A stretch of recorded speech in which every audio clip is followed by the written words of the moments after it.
100 रुपए में आज क्या आता है? एक महीने का ओटीटी सब्सक्रिप्शन या दोस्तों के साथ एक बार की कोल्ड ड्रिंक और मोमोज। पर क्या आपने कभी सोचा है कि अगर ये 100 रुपए हर दिन बचाकर सही जगह इन्वेस्ट किए जाएं तो क्या होगा? आउटकम जान के आपके होश उड़ जाने वाले हैं। बस इस वीडियो को आखिर तक देखें। पर आप में से कुछ लोगों को लगेगा बस 100 रुपए, इसे क्या फर्क पड़ेगा? देखिए, 100 रुपए इन्वेस्ट करना छोटा स्टार्ट नहीं है, बल्कि स्टार्ट ना करना या लेट स्टार्ट करना है। मैंने अपनी जर्नी में बहुत सारे ऐसे लोग देखे हैं जो लाखों में कमाते हैं, पर महीने के एंड में जेब खाली हो जाती है।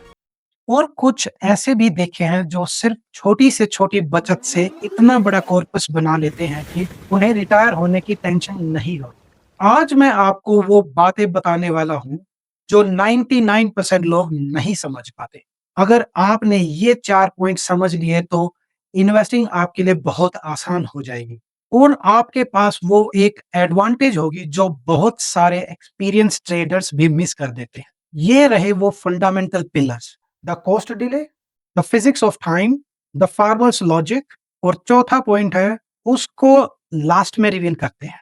तो शुरुआत करते हैं पॉइंट नंबर 1 से, द डिले कॉस्ट। लोग सोचते हैं आज अगर मैं 100 रुपए से इन्वेस्ट करूं तो ऐसा क्या ही हो जाएगा, इतने में तो एक मूवी की टिकट भी नहीं आती। यही सबसे बड़ी गलती है।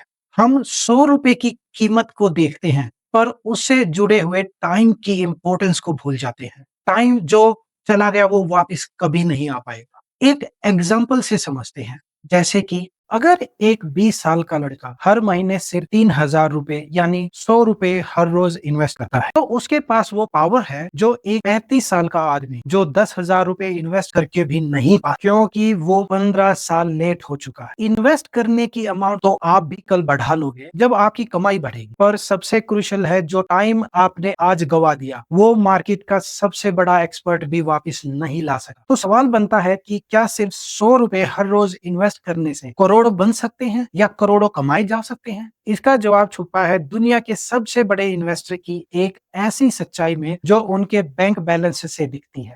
यह इस वीडियो की सबसे इंपॉर्टेंट लर्निंग है। वो है हमारा point number 2, the physics of time. दुनिया के सबसे बड़े इन्वेस्टर वॉरेन बफेट,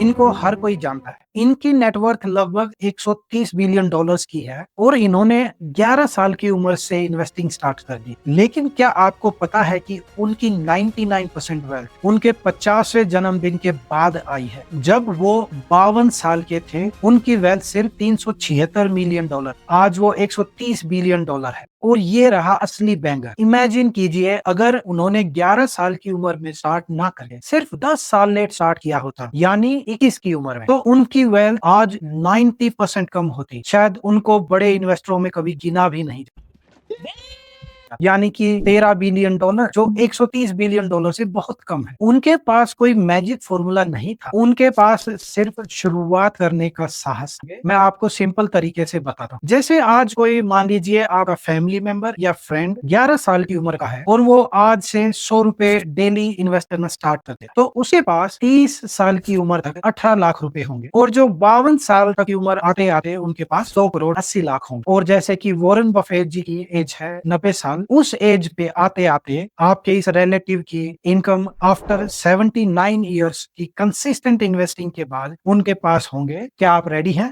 272 करोड़ रुपए। जी हाँ, और ये आपका फ्रेंड और फैमिली मेंबर अगर स्टार्ट करता सिर्फ 10 साल के बाद 190 करोड़ कम हो। और ये मैं कोई बड़ा चढ़ा के नंबर नहीं बता रहा हूँ, ये बड़े ही एवरेज रिटर्न्स हैं आपके निफ्टी 50 के। और मैंने ये लिंक नीचे शेयर कर दिए हैं जो आप खुद क्रॉस चेक कर सकते हैं। लेकिन ये पैसों की बारिश शुरुआत में क्यों नहीं दिखी? क्यों लोग 1-2 साल के बाद इन्वेस्ट करना बंद कर देते हैं? इसका जवाब उस खेत और फसल के एग्जाम्पल में छुपा है। तो नेक्स्ट पॉइंट पे आते हैं, द फार्मर्स लॉजिक। इन्वेस्टिंग को एक खेत की तरह समझ। जब आप उसमें बीज डालते हो तो अगले दिन फसल नहीं उग जाती। शुरुआत में वो बीज जमीन के अंदर होता है, आप पानी डालते हो, मेहनत करते हो, पर बाहर कुछ भी नहीं दिखता। इसे कहते हैं द बोरिंग फेज। ज्यादा ज्यादातर लोग यही हार मान लेते हैं। उन्हें लगता है 100 रुपए हर रोज डाल रहा हूँ पर कुछ बढ़ ही नहीं रहा है। कंपाउंडिंग एक ऐसी फसल है जो शुरू में धीरे धीरे बढ़ती है, पर जब वो जमीन से बाहर आती है तो जंगल बन जाता है। तो सवाल दिमाग में आता है, तो फिर सही तरीका क्या है? तो चलिए आखिरी पॉइंट में यही समझते हैं। पॉइंट नंबर 4, दी कैसल। ज्यादातर लोग फेल इसलिए होते हैं क्योंकि वो सही मौके का इंतजार कर रहे हो, लेकिन मार्केट किसी का इंतजार नहीं करता और कंपाउंडिंग सिर्फ उनके लिए काम करती है जो इन्वेस्टिंग कर। और एक इन्वेस्टर बनने के लिए आपको कोई एक्सपर्ट बनने की जरूरत नहीं है। बस ये 3 रूल याद रखिए। छोटे से स्टार्ट करो, कंसिस्टेंट रहो और अपनी इन्वेस्टिंग को बोरिंग बनाओ। जी हाँ, बोरिंग बनाओ, मैंने सही बोला है। बार बार अपनी इन्वेस्टमेंट को चेक मत करो कि कितना बढ़ा आज, कितना गिरा आज। मैं ये नहीं कह रहा कि मूवी देखना बंद कर दीजिए, बस शर्त यह है कि इन्वेस्टिंग में कंसिस्टेंट रहे। जिस दिन आपने अपने पहले 100 रुपए इन्वेस्ट कर दिए, उस दिन से टाइम आपके फेवर में काम करना स्टार्ट कर। अब आपने ये तो समझ लिया कि कब स्टार्ट करना है और कितने से स्टार्ट कर सकते हैं। लेकिन अगर आपको ये भी जानना है कि कैसे स्टार्ट करें और कहां से स्टार्ट करें, तो कमेंट में बताएं। मैं इस टॉपिक पे अलग से वीडियो बनाऊंगा। और हाँ, ये बहुत इंपॉर्टेंट है, 90% लोग स्टार्ट करने के बाद ऐसी गलती करते हैं जिससे उनका सारा पैसा डूब जाता है। वो गलती क्या है और उस गलती से कैसे बचें, मैंने इस पर एक वीडियो बनाई है। उसे देखे बिना इन्वेस्टमेंट शुरू मत करना, मैंने लिंक डिस्क्रिप्शन में डाल दिया है। मिलते हैं अगली वीडियो में। जय भारत।